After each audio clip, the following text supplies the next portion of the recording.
बिस्मिल्लाहिर्रहमानिर्रहीम। अस्सलामुअलैकुम फ्रेंड्स, आज के ताज़ा तरीन सऊदी गोल्ड रेट्स के साथ मैं आपकी खिदमत में हाजिर हूँ।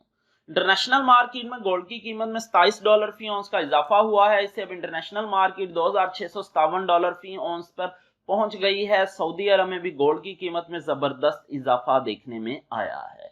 सऊदी अरब में गोल्ड ज्वेलरी परचेज करने पर 15% वैट, जबकि 24 कैरेट खालिस गोल्ड परचेज करने पर कोई वैट पे नहीं करना पड़ता। और ये जो मैं रेट आपको बताने लगा हूं, इनमें वैट शामिल नहीं है। VAT is not included in these rates.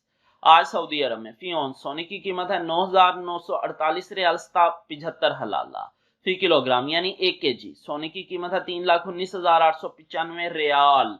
18 carat gold की फी ग्राम कीमत है 239 रियाल 92 हलाला। 18 कैरेट गोल्ड की फी 10 ग्राम कीमत है 2,399 रियाल 22 हलाला। 18 कैरेट गोल्ड की फी तोला कीमत है 2,798 रियाल 45 हलाला।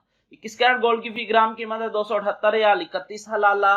21 कैरेट गोल्ड की फी 10 ग्राम कीमत है 2,783 रियाल 9 हलाला।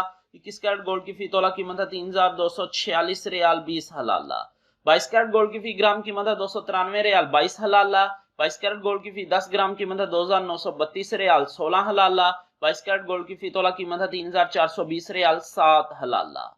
24 कैरेट गोल्ड की फी ग्राम कीमत है 319 रियाल 90 हलाला। 24 कैरेट गोल्ड की फी 10 ग्राम कीमत है 3,198 रियाल 95 हलाला। 24 कैरेट गोल्ड की फी तोला कीमत है 3,731 रियाल 26 हलाला। 3,731 रियाल और 26 हलाला 24 कैरेट गोल्ड की फी तोला कीमत है आज सऊदी अरब में विदाउट वैट। मिलते हैं इंशाल्लाह अगली वीडियो में। टिल देन अल्लाह हाफिज।